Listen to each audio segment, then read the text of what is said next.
Well, hello everybody, and welcome back to Julie's Orchids. As you can see from Happy sleeping on the couch, it's early Saturday morning, which means it's watering day. And I thought I'd show you a few of the plants that I have in bloom. You can see I've still got some plants off the shelves over here.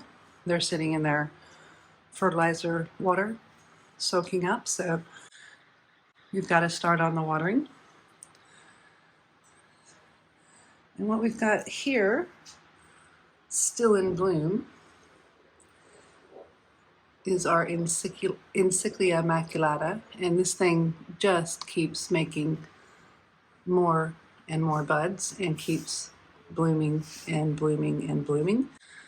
And I'm not complaining about that. But these little guys are no longer fragrant, and that's a little disappointing. But they're still beautiful. Now, turning around here into the kitchen, as you can see, we've got a bit of a mess going on here. Got Brassia Shiloh Okika is still in bloom for us, and we'll be quite happy with that. Not a lot in bloom in my collection. Most of my collection are small, little, not blooming size plants, so in the years to come we'll get more. This was a gift, no ID Phalaenopsis, a gift from my friend Kate. So Kate moved over east almost a year ago now. And of course, when you leave Western Australia, you cannot take plants out of the state. So Kate gave me her orchids, and this is the first time blooming for me. Kate said she had it for several years, bought it at IKEA, and it never rebloomed for her. She couldn't remember what it looked like. So Kate, if you're watching, this is your No ID Phal from IKEA. It's a pretty little one. Nice spots. So these guys here are getting ready to go in for their soak. And then I'll be able to put some of those back on the shelves there. And it's just a matter of rinse and repeat. So I've decided to do a few things differently with my watering. So previously, when I'd been watering with fertilizer, I had also been including CalMag. And after watching some of Nina's episodes, and I thought maybe it might be better to do them separately, because I was noticing if I didn't have water already in the container and just put the CalMag in and then the fertilizer in, it was kind of solidifying. So I don't know if the plants were actually uptaking everything. So I've decided to just separate them out. And again, the product that I'm using right now is this product. And I've got this batch of water here, and about 250 parts per million, hard to see. And I'm using these for the plants that are really putting out new growths or flowering. I've got quite a bit of new plant growth growing on my bigger plants. And eventually some of this water will get used up, and then I'll put some more fresh water in, and that will lower everything down and just sort of rinse and repeat until I get to very low parts per million in this bucket, and that's when my frags go in. Now, you guys have watched me water before, and I'm doing this with just one hand holding the camera. I normally have the camera on a tripod, but I'm trying to be quiet this morning. We've got my stepdaughter, bonus daughter, today, and she's sleeping. And she's just returned back from overseas visiting her family. So she's quite a bit jet lagged. And we're just trying to keep quiet here. So I hope everybody had a nice week. I spent most of the week in bed sick with food poisoning.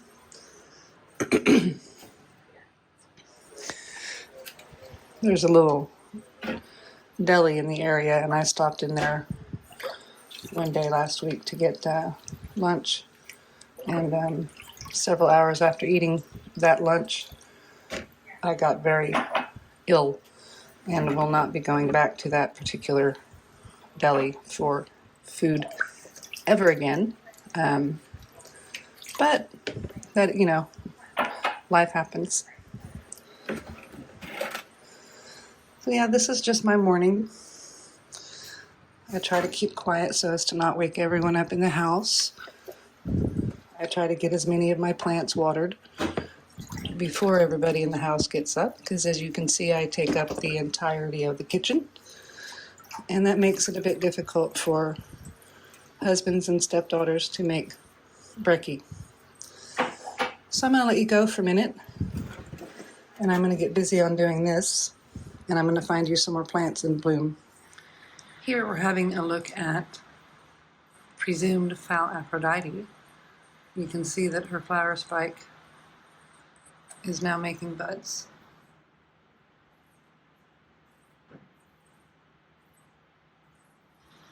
So hopefully soon we'll see just exactly what this plant is.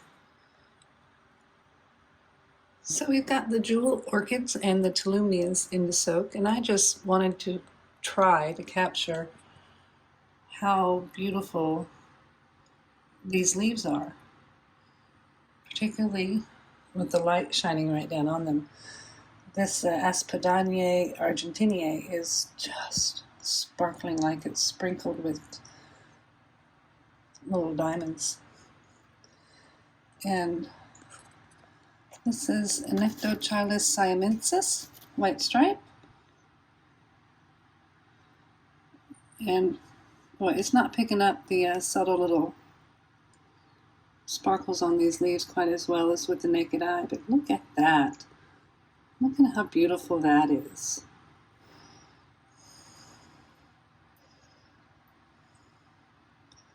Look at all those pretty sparkles.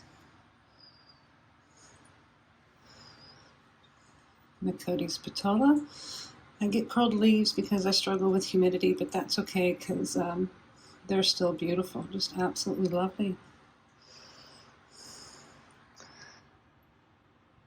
Now this one here is Micotes sanderiana, I believe, crossed with Micotes petola. So it's sanderiana crossed with this one, and you get that. But I'm unsure.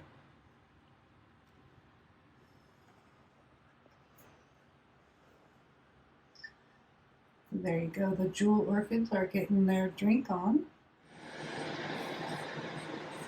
All right, everybody, so we're down to the last group of orchids to get watered, which are my slipper orchids.